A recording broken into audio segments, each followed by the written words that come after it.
ఇప్పుడు తాజాగా జరుగుతున్నటువంటి విజిలెన్స్ విచారణలో వైసీపీ హయాంలో జరిగినటువంటి అనేక అవకతవకలు అక్రమాలు ఒక్కొక్కటిగా బయటపడుతున్నాయి.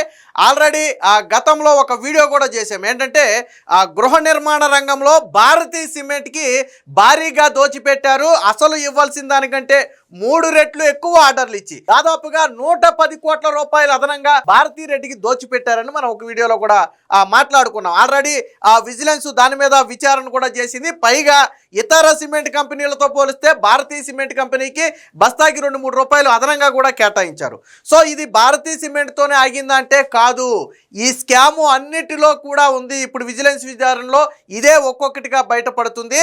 ఆ రోజు 3 ఆప్షన్లు ఇచ్చింది వైసీపీ. ఒకటి, డబ్బులు ఇస్తే ఎవరికి వాళ్ళు ఇల్లు కట్టుకోవడం, రెండోది మెటీరియల్ ఇస్తే వాళ్ళు కట్టుకోవడం, మూడోది ప్రభుత్వమే కట్టించి ఇవ్వటం.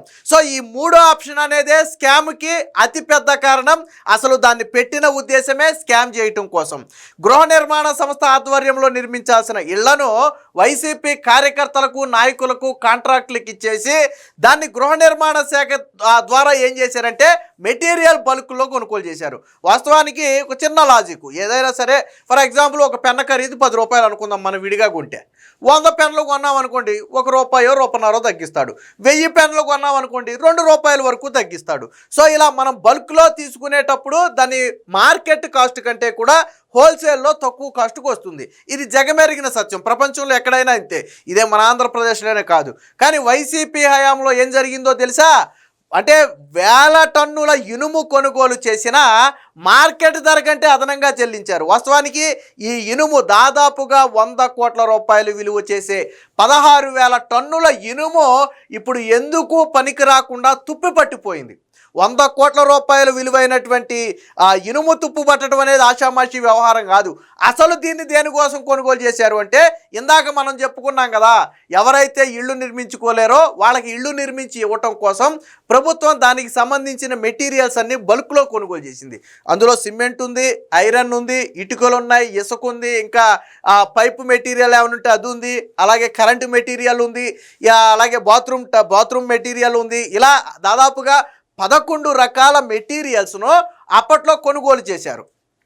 వాస్తవానికి రాష్ట్ర వ్యాప్తంగా 3.5 లక్షల ఇళ్ళు వాళ్ళు నిర్మించి ఇవ్వాలంటే 3.5 లక్షల ఇళ్లకు సరిపడా మెటీరియల్ వాళ్ళు కొనుగోలు చేశారు. సో ఇక్కడే సెంట్రలైజ్డ్ అనే ఒక విధానానికి తెరదీసి స్కామ్కి పాత్రధారి. మరి వాస్తవానికి ఫర్ ఎగ్జాంపుల్ ఐరన్ ధర అప్పుడు టన్ను ఒక 30,000 40,000 ఉందనుకోండి. వీళ్ళు బల్క్లో కొంటే ఏమవుద్ది, 30,000 ఉన్న ఇనుము 25,000కే రావాలి, అంతే కదా. కానీ 30,000 ఉన్న ఇనుము 31,000 అయితే అవ్వదు కదా. అంటే మార్కెట్ ధర కంటే పెరగదు కదా బల్క్లో కొనేటప్పుడు. కానీ వైసీపీ హయాంలో పెరిగింది. చెల్లించాల్సిన దానికంటే దాదాపుగా అదనంగా 10 కోట్లకు పైగా ఐరన్ కంపెనీలకు చెల్లించారు. మళ్ళీ ఇందులో కమిషన్లు దండుకున్నారు. వాళ్ళ కమిషన్లు దండుకుని అంటే అధిక ధర చెల్లించడం కోసం అధికారులు కమిషన్లు దండుకుని ఈ అధిక ధర చెల్లించి రాష్ట్ర ఖజానాకు బొక్కబెట్టారు. అంటే ప్రతి దాంట్లో కూడా స్కామే. అసలు 3వ ఆప్షన్ తీసుకొచ్చిందే స్కామ్ కోసం. సరే అంతా బాగానే ఉంది, సరే తింటే తిన్నారులే, పేదలకు ఇల్లు కట్టేసి ఇస్తే సరే అదే ఏదోట్లే తింటే తిన్నారులే అనుకోవచ్చు. పేదలకు ఇల్లు కట్టారా? కట్టలేదు. ఎక్కడైతే 3.5 లక్షల మంది మేము ఇల్లు కట్టుకోలేము, మా గవర్నమెంట్ కట్టించి ఇవ్వాలి అన్నారో వారికి పూర్తి స్థాయిలో ఇళ్ళు కట్టి ఇవ్వలేదు. ఎందుకని కట్టి ఇవ్వలేదంటే, వాస్తవానికి నిజంగా 3.5 లక్షల ఇళ్ళు కట్టాలి అంటే జిల్లాల వారీగా టెండర్లు పిలిచి ఆ నిర్మాణ రంగంలో అనుభవం ఉన్న కంపెనీలకు టెండర్లు కేటాయించాలి. కానీ ఇక్కడెక్కడా టెండర్లు పిలవలేదు, టెండర్లు కేటాయించలేదు. మరి ఎవరికి ఇచ్చారు?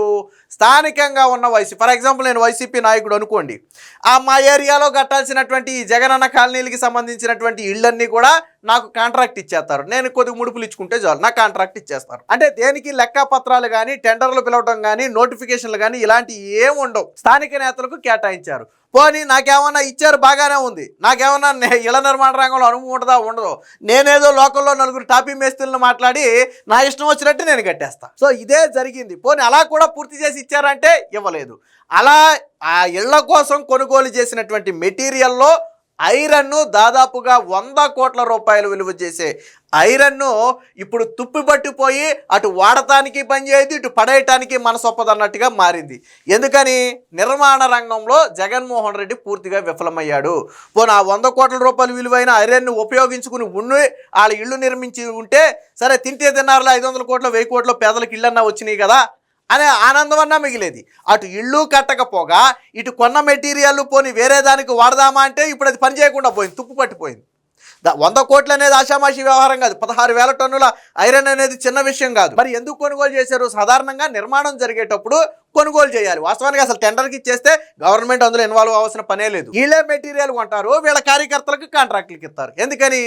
దోచుకోవడానికి అనుకూలంగా ఉంటుంది కాబట్టి. సో దీనికి సంబంధించిన వార్త ఒకటి వచ్చింది, ఒకసారి చూద్దాం. ఉక్కు తుక్కు జగన్ రెడ్డి హయాంలో అడ్డగోలుగా దోపిడీ, 100 కోట్ల రూపాయల విలువైన 16,000 టన్నుల స్టీల్కు తుప్పు. ఇళ్ల నిర్మాణం, పేదల ఇళ్ల నిర్మాణం పేరిట ఎన్నో అక్రమాలు, మార్కెట్ ధర కంటే కూడా అధిక ధరకు స్టీల్ కొనుగోలు, 2022లో 191,000 టన్నుల సేకరణ, కంపెనీలకు 10 కోట్లు అదనంగా దోచిపెట్టినవైన అంటే 1,91,000 టన్నులు 10 కోట్లు కాదు, అసలు చెల్లించాల్సిన మార్కెట్ ధర కంటే 10 కోట్లు అదనంగా దోచిపెట్టారు. 350 కోట్ల ఇతర మెటీరియల్లకు ఎక్కువ రేట్లకు, కంపెనీల నుంచి అధికారుల కమిషన్లు, విజిలెన్స్ నివేదికలో వాస్తవాలు వెలుగులోకి, ఆ మెటీరియల్ కూడా చాలా వరకు పక్కదారి మిగిలి ఉన్నది వినియోగించలేని దుస్థితి. సో ఇక్కడ విషయం ఏంటంటే మనం ఐరన్ గురించే మాట్లాడుకుంటున్నాం, కానీ ఇతర మెటీరియల్ అంటే నేను ఎందా చెప్పినట్టుగా ఇసుక కావచ్చు, లేకపోతే టైల్స్కు సంబంధించి కావచ్చు, బాత్రూమ్ మెటీరియల్కి సంబంధించి కావచ్చు, పైప్స్కు సంబంధించి కావచ్చు, ఏ కరెంట్ మెటీరియల్ కావచ్చు, ఏ మెటీరియల్ అయితేనే ఇతర మెటీరియల్కు కూడా 350 కోట్ల రూపాయలు ఎక్కువ. అంటే అసలు కాదు. అసలు ఫర్ ఎగ్జాంపుల్ 1000 కోట్లకు కొనాల్సిన మెటీరియల్ అనుకోండి, అది వీళ్ళు 1350 కోట్లకు కొన్నారు. అంటే 350 కోట్లు అదనంగా చెల్లించారు. అంటే 1000 కోట్లు అనేది ఎగ్జాంపుల్కి చెప్తున్నా మీకు, 350 కోట్లు అదనంగా చెల్లించారు. ఇక్కడ ఐరన్లోనేమో 10 కోట్లు అదనంగా చెల్లించారు. అక్కడ భారతీ రెడ్డికి ఏమో భారతీ సిమెంట్స్లో 110 కోట్ల రూపాయలు అదనంగా కాంట్రాక్ట్ ఇచ్చారు. పైగా బస్తాకి 2-3 రూపాయలు అదనంగా దోచిపెట్టారు అక్కడ. అంటే ప్రతిదీ దోపిడీనే. ఈ ఆప్షన్ 3 అనేది తెర మీదకు తెచ్చింది కేవలం దోచుకోవటానికి. ఆ రోజు అర్థం కాల, ఓరి జగన్మోహన్ రెడ్డికి ఏంట్రా బాబు పేదల మీద ఎంత ప్రేమ, ఎంత చక్కగా కట్టించేస్తానన్నాడు, పాపం మీరు కట్టుకోలేకపోతే నేను కట్టిస్తానన్నాడు, ఎంత మంచివాడరా జగన్మోహన్ రెడ్డి అనుకున్నారు. కానీ ఆయన కట్టిస్తాను అన్న దీని వెనక ఉన్నటువంటి ఈ మతలబ్ ఎవరికి తెలియట్లా. చూడండి, 350 కోట్ల రూపాయలు అంటే నువ్వు 3.5 లక్షల ఇళ్లకు మెటీరియల్ కొంటే నువ్వు ఒక్కొక్క ఇంటికి ఒక్కొక్క మెటీరియల్ కొన్నా కానీ ఎంత బల్క్లో కొనొచ్చు, అయినా కానీ అదనంగా చెల్లించారు. దానికి ఫలితంగా ఏంటి? ఆ సంస్థల నుంచి ఎవరైతే ఆ మెటీరియల్ అమ్మారో ఆ సంస్థల నుంచి కమిషన్లు తీసుకుని అధిక ధరకు, మార్కెట్ ధర కంటే తక్కువ రావాల్సింది పోయి మార్కెట్ ధర కంటే ఎక్కువకి తెచ్చి వీళ్ళు కట్టారు. ఇక మెటీరియల్ చాలా వరకు పక్కదారి. అంటే తెచ్చిన మెటీరియల్లో ఫర్ ఎగ్జాంపుల్ 1,00,000 బస్తాలు సిమెంట్ కట్టలు డంప్ చేశారనుకోండి యార్డ్లో, 1,00,000 బస్తాల్లో 20,000 బస్తాలు 30,000 బస్తాలు మాయమైపోతాయి. ఎందుకు మాయమైపోయాయి, ఎక్కడికి వెళ్ళాయంటే దానికి ఎవరి దగ్గర సమాధానం ఉండదు. అలాగే ఐరన్ కూడా ఇప్పుడు అదే పరిస్థితి. తెచ్చిన దాంట్లో కొంత పక్కదారి పట్టింది, కొంత నిర్మాణానికి ఉపయోగించారు, మిగిలిన కొంతేమో ఇదిగో ఇలా తుప్పు పట్టిపోయి ఎందుకు పనికి రాకుండా పోయింది. అంటే ఏ స్థాయిలో అవినీతి జరిగిందో చెప్పడానికి ఇవన్నీ చిన్న ఉదాహరణలు. మార్కెట్లో 1000 రూపాయలు విలువ చేసే ఒక వస్తువును టోకున భారీ స్థాయిలో వేలు లక్షల సంఖ్యలో కొనుగోలు చేశామనుకుందాం. సాధారణంగా ఏ కంపెనీ అయినా ధరలు తగ్గిస్తాయి, దేశంలో ఎక్కడికి వెళ్ళినా ఇంతే. జగన్ హయాంలో పేదల ఇళ్ల నిర్మాణానికి 2022లో ఏకంగా 191,000 టన్నుల స్టీల్ కొనుగోలు చేశారు. ఎంత భారీ స్థాయిలో కొన్నందుకు మార్కెట్ ధర కంటే కూడా తక్కువ రేటుకు రావాలి కదా, కానీ మార్కెట్ రేటు కంటే అదనంగా 10.5 కోట్లు చెల్లించారు. ఇందుకు ప్రతిఫలంగా ఆ కంపెనీల నుంచి భారీ మొత్తంలో కమిషన్లు దండుకున్నారు. నాడు పేదల ఇళ్ల నిర్మాణం పేరుతో చేసిన మోసాలు విజిలెన్స్ విచారణలో వెలుగు చూసిందని చెప్పి రాశారు. ఇదిగో ఇక్కడ మనం చూస్తున్నది ఇదిగో ఈ ఐరన్నే. సో అనంతపురం జిల్లా రాప్తాడు మండలం టీటీడీసీ శిక్షణా కేంద్రం ప్రాంగణంలో చెట్ల కింద వదిలేసిన 100 టన్నుల స్టీలు 4 ఏళ్లుగా తుప్పు పట్టిపోయి వినియోగానికి పనికిరాని పరిస్థితికి మారిందని చెప్పి, అంటే 100 కోట్ల రూపాయలు కనీసం అది సక్రమంగా ఉండుంటే, పనికొచ్చే స్థాయిలో ఉండుంటే, అదేదైనా కొంచెం నీడ పట్టిన ఈ ఐరన్ పెట్టేసి ఉండుంటే కనీసం ఈరోజు వేరే ఏ ఇతర గవర్నమెంట్ నిర్మాణాల కన్నా వాడుకునేవాళ్ళు కనీసం. ఎందుకంటే అలాగే కొన్నారు కదా. కానీ ఇప్పుడు పరిస్థితి ఏంటి? డబ్బు వెనక్కి రాదు, దీన్ని వాడతాకి పనికిరాదు. 100 కోట్ల రూపాయలు ఎవరు తిన్నట్టు? సో ఇది వైసీపీ నిర్లక్ష్యానికి ఒక నిదర్శనం. స్టీల్ మాత్రమే కాదు, ఇంటి నిర్మాణానికి అవసరమయ్యే 11 రకాల ఇతర మెటీరియల్లను అధిక ధరకు కొనుగోలు చేశారు.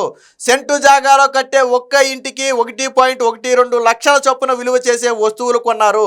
దాదాపుగా 350 కోట్ల రూపాయలు వెచ్చించి నాసి రకం వస్తువులు సేకరించి జిల్లాల్లోని గోడౌన్లలో పడేశారు. వీటిని చాలా వరకు క్షేత్రస్థాయిలో అధికారులు పక్కదారి పట్టించారు.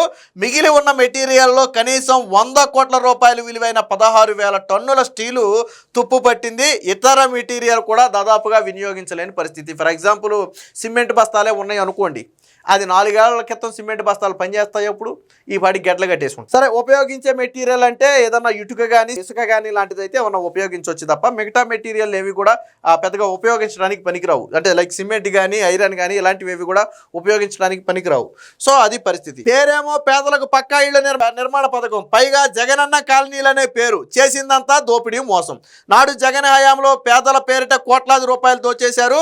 భూములు చదురు పేరిట దోపిడీ, సిమెంట్ కొనుగోళ్లు అక్రమాలు, పనులు చేయకుండానే కాంట్రాక్టర్లకు బిల్లులు, చివరికి స్టీలు ఇతర మెటీరియల్ కొనుగోలులో కూడా కమిషన్లు. నాడు వైసీపీ నాయకులు, గృహ నిర్మాణ శాఖ అధికారులు కుమ్మక్కై అడుగడుగున అడ్డగోలుగా సాగించిన అవినీతి అక్రమాలు, కుంభకోణాలు ఒక్కొక్కటిగా వెలుగు చూస్తున్నాయి.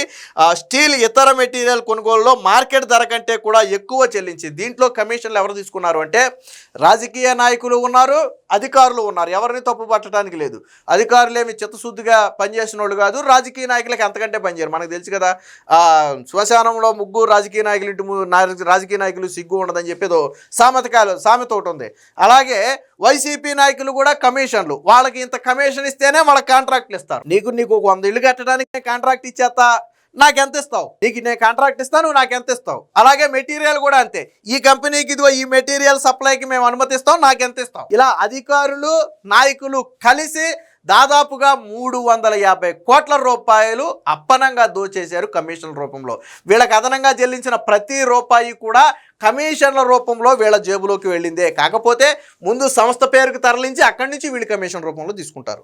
సో దీనికి సంబంధించిన మరొక వార్త కూడా చూద్దాం. 2022లో స్టీల్ కొనుగోలుకి సంబంధించి కంపెనీలకు మార్కెట్ ధరకు మించి 10.5 కోట్లు దోచిపెట్టినట్టుగా వెల్లడైంది. పేదల ఇళ్ల నిర్మాణం కోసం సెంట్రల్ ప్రొక్యూర్మెంట్ విధానంలో భారీగా సేకరించిన సిమెంట్ కొనుగోలులో నాటి సీఎం జగన్ కంపెనీ భారతీ సిమెంట్స్కు లబ్ధి చేకూర్చిన సంగతి తెలిసిందే. అర్హతకు మించి 3 రెట్లు ఎక్కువ ఆర్డర్లు ఇచ్చి 165 కోట్ల రూపాయలు చెల్లించారని విజిలెన్స్లో తెలిసింది.